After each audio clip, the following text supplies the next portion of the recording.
ಕರ್ತನ ಪರಿಶುದ್ಧ ನಾಮದಲ್ಲಿ ಮೇಲೆರಿಗೂ ನನ್ನ ಪ್ರೀತಿಯ ವಂದನೆಗಳು ತಿಳಿಸ್ತೀನಿ ಪ್ರಿಯರೇ. ಈಗಾಗಲೇ ನೀವು ಟೈಟಲ್ ಓದಿರ್ತೀರ, ನವಿಲ್ಗೂ ಬೈಬಲ್ಗೂ ಸಂಬಂಧ ಏನು ಅಂತ.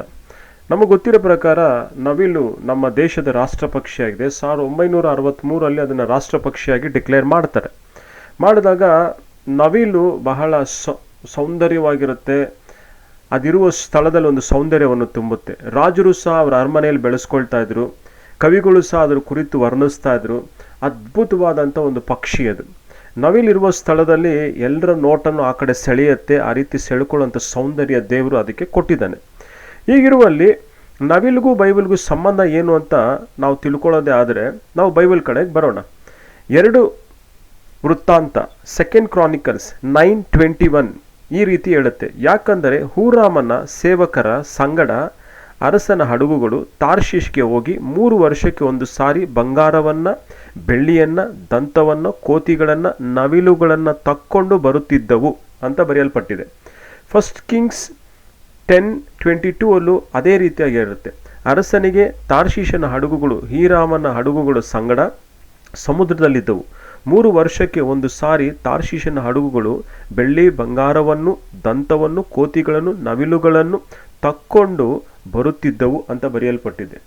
ಇಲ್ಲಿ ನಾವು ಗಮನಿಸಿದ್ದೆ ಆದರೆ ಈ ಹಡಗು ಎಲ್ಲ ಕಡೆ ಸುತ್ತಾಡಿಕೊಂಡು 3 ವರ್ಷಕ್ಕೊಂದು ಸಾರಿ ಏನಾಗ್ತಾ ಇತ್ತಂದರೆ ಸೊಲೊಮೋನ ಸಾಮ್ರಾಜ್ಯಕ್ಕೆ ಬರ್ತಾ ಇತ್ತು. ಅವರು ಎಲ್ಲೆಲ್ಲಿ ಏನೇನು ಯಾವ ಊರಲ್ಲಿ ಏನೇನು ಕಲೆಕ್ಟ್ ಮಾಡಿದರೋ ಅದನ್ನೆಲ್ಲವನ್ನು ತಗೊಂಡು ಬರ್ತಾಯಿದ್ರು. ತಗೊಂಡು ಬರುವಂಥದರ ಜೊತೆಯಲ್ಲಿ ನವಿಲನ್ನು ಸಹ ಅವರು ತಂದಿದ್ದಾರೆ. ನವಿಲನ್ನು ತಂದಿದ್ದಾರೆ ಅಂದರೆ ಅರ್ಥ ಏನು ಅನ್ನೋದು ನಾವು ಗಮನಿಸಬೇಕು. ನಮಗೆಲ್ಲರೂ ಗೊತ್ತಿರೋ ರೀತಿಯಲ್ಲಿ ಸೊಲೊಮನ್ನ ವೈಭವ ತುಂಬ ದೊಡ್ಡದು. ಅವನ ಸಾಮ್ರಾಜ್ಯಕ್ಕೆ ದೇವರು ದಿನೇ ದಿನೇ ಅವನ ವೈಭವನ ಬೆಳೆಸ್ತಾ ಹೋಗ್ತಾ ಇದ್ದಾರೆ. ಅವನಿಗೆ ಹೊಸ ವಸ್ತು ಯಾವುದಾದ್ರೂ ಬಂತು ಅಂದರೆ ಅದು ಅವನು ಇಂಪೋರ್ಟ್ ಮಾಡಿಸ್ಕೊಳ್ತಾ ಇದ್ದ. ಅವನ ಸಾಮ್ರಾಜ್ಯದಲ್ಲಿ ಇದು ಇಲ್ಲ ಅದು ಇಲ್ಲ ಅಂತ ಹೇಳೋಕ್ಕಾಗ್ತಿರ್ಲಿಲ್ಲ, ಎಲ್ಲವೂ ಇತ್ತು. ದೇವರು ಆ ರೀತಿಯಾಗಿ ಆಶೀರ್ವದಿಸಿದ್ದ ಅವನಿಗೆ. ಹೀಗಿರುವಲ್ಲಿ ನಾವು ಈ 1 ಅರಸರ 10:22 ಮತ್ತು 2 ವೃತ್ತಾಂತಗಳು 9:21 ನಾವು ಪೀಕಾಕ್ ಅಂತ ನೋಡ್ತೀವಲ್ಲ, ನವಿಲು ಅಂತ ನೋಡ್ತೀವಲ್ಲ, ಇದನ್ನು ಹೀಬ್ರೂ ಅಲ್ಲಿ ಟುಕಿಯೀಮ್ ಅಂತ ಕರೀತಾರೆ. ಟುಕಿಯೀಮ್ ಅಂತ ಕರಿಬೇಕಾದಾಗ ಅದರ ಯೂಸೇಜನ್ನ ನೀವು ಸ್ಕ್ರೀನ್ ಮೇಲೆ ನೋಡ್ಬೋದು. The term tukkiyim refers to peacocks, a type of a bird known for their vibrant plumage and majestic appearance.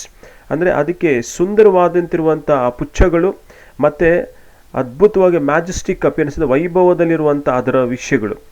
In the context of the Bible it is use to describe the exotic and luxurious item.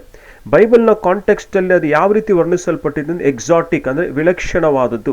ಇದೊಂದು ವಿಲಕ್ಷಣವಾದ ಪಕ್ಷಿ. ಅಂದರೆ ನಮ್ಮ ದೇಶದಲ್ಲಿ ಇರದೇ ಇದ್ದದನ್ನು ಬೇರೆ ಕಡೆಯಿಂದ ನಾವು ತರಿಸ್ಕೊಳ್ಳೋದು, ನಮ್ಮಲ್ಲಿ ಇಲ್ಲದಿದ್ದನ್ನು ಬೇರೆ ವಸ್ತು ಬೇರೆ ಕಡೆಯಿಂದ ತರಿಸ್ಕೊಳ್ಳೋದನ್ನು ಎಕ್ಸಾಟಿಕ್ ಅಂತ ಕರೀತಾರೆ. ಲಕ್ಸುರಿಯಸ್ ಅಂದರೆ ವಿಲಾಸವಂತವಾದದ್ದು ಅಂತ. ಸೊ ಈ ನವಿಲು ವಿಲಾಸವಂತವಾದದ್ದು ಮತ್ತು ವಿಲಕ್ಷಣಕ್ಕೆ ಸಂಬಂಧಪಟ್ಟದ್ದು. ಆ ರೀತಿಯಾಗಿ that were part of King Solomon's wealth and trade ಅಂತ ಹೇಳುತ್ತೆ. ಅಂದರೆ ರಾಜನಾದ ಸೊಲೊಮೋನನ ಸಂಪತ್ತಿಗೂ ಮತ್ತು ಅವನ ವ್ಯಾಪಾರಕ್ಕೂ ಅದು ಭಾಗವಾಗಿತ್ತು ಅಂತ ಹೇಳ್ತಾನೆ. ಹೀಗಿರುವಲ್ಲಿ ನಾವು ಕಲ್ಚರಲ್ ಆ್ಯಂಡ್ ಹಿಸ್ಟಾರಿಕಲ್ ಬ್ಯಾಕ್ಗ್ರೌಂಡ್ ನೋಡಿದ್ರೆ peacocks were considered symbols of beauty. ಅದು ಯಾವುದರ ಸಿಂಬಲ್ ಅಂದರೆ ಸೌಂದರ್ಯ, ಸಂಪತ್ತು ಆ್ಯಂಡ್ ಒಪುಲೆನ್ಸ್ ಅಂದರೆ ಸಮೃದ್ಧಿ. ಅದು ಹಳೇ ಕಾಲದ ಸಂಸ್ಕೃತಿಯಲ್ಲಿ they were often associated with royalty. ಅದು ಯಾವುದಕ್ಕೆ ಅಂಟು ಕಟ್ಟಲ್ಪಟ್ಟಿತ್ತು ಅಂದರೆ ಅಸೋಸಿಯೇಟ್ ಆಗಿತ್ತು ಅಂದರೆ ರಾಯಲ್ಟಿ ಅಂದರೆ ರಾಜತ್ವಕ್ಕೆ. And were imported from distant lands such as India ಅಂತ. ದೂರ ದೇಶದಿಂದ ಅವುಗಳ ಇಂಪೋರ್ಟ್ ಮಾಡಿಸ್ತಾ ಇದ್ರು. ಅದು ಯಾವುದು? ಭಾರತ ದೇಶದಲ್ಲಿ. ನಮ್ಮ ಭಾರತ ದೇಶದ ನವಿಲನ್ನು ಸಾಲಮನ್ ಏನು ಮಾಡ್ತಾನೆ? ತರಿಸ್ಕೊಂಡಾಗ ಆ ಸೊಲೊಮನ್ಗಿರುವಂಥ ವೈಭವ ಯೇಸು ಸ್ವಾಮಿನೇ ಹೇಳ್ತಾನೆ, ಸೊಲೊಮನ್ಗೆ ವೈಭವ ಅದ್ಭುತವಾಗಿರುತ್ತೆ ಅಂತ. ಆ ವೈಭವ ತನಗೆ ಕೂಡ್ತಾ ಇದ್ದಲ್ಲಿ ಈ ನವಿಲು ಹೋಗಿ ಅವನ ವೈಭವಕ್ಕೆ ಕೂಡುವಾಗ ಇನ್ನೂ ಸೌಂದರ್ಯ ಮೆರುಗು ಹೆಚ್ಚು ತರುತ್ತದೆ. ಹಾಗಾದರೆ ಈ ನವಿಲು ಸೌಂದರ್ಯ ಮೆರುಗು ಹೆಚ್ಚು ತರುತ್ತದೆ ಅಂದರೆ ಈ ನವಿಲಿನ ಒಂದು ಕಾಂಟ್ರಿಬ್ಯೂಷನ್ ಇದೆ, ಕೊಡುಗೆ ಇದೆ. ಈ ನವಿಲು ಎಲ್ಲಿಂದ ಬಂತು? ಇಂಡಿಯಾದಿಂದ ಇಂಪೋರ್ಟ್ ಆಯಿತು. ಇಂಡಿಯಾದ ಕೊಡುಗೆಯೂ ಸಹ ಸೊಲೊಮನ್ನ ಅದ್ಭುತವಾದಂಥ ಅವನ ವೈಭವಕ್ಕೆ, ಸಂಪತ್ತಿಗೆ, ರಾಯಲ್ಟಿಗೆ ಒಂದು ಕೊಡುಗೆ ಕೊಟ್ಟಿದೆ ಅಂತ ಅರ್ಥ. ಹಾಗಾಗಿ ಈ ನವಿಲು ಎಲ್ಲಿಂದ ಬಂತು? ಭಾರತ ದೇಶದಿಂದ ಬಂತು. ಭಾರತ ದೇಶದಿಂದ ಬಂದಾಗ ನಮ್ಮ ದೇಶದಿಂದನೂ ಸಹ ನವಿಲುಗಳು ಹೋಗಿರಬೇಕಾದಾಗ ಅವನ ವೈಭವಕ್ಕೆ ಇನ್ನೂ ಮೆರುಗು ಹೆಚ್ಚು ತರೋದಕ್ಕಾಯಿತು. ಅದಕ್ಕೆ ಬೈಬಲ್ಗೂ ಮತ್ತು ನವಿಲಿಗೂ ಸಂಬಂಧ ಏನು ಅಂತ ನಾವು ಕೇಳುವಾಗ ಇಲ್ಲಿ ನಮಗೆ ಅರ್ಥವಾಗೋದೇನು ಅಂದರೆ, ಸೊಲೊಮನ್ನ ವೈಭವಕ್ಕೆ ನಮ್ಮ ಭಾರತ ದೇಶದ ಕೊಡುಗೆನೂ ಇದೆ.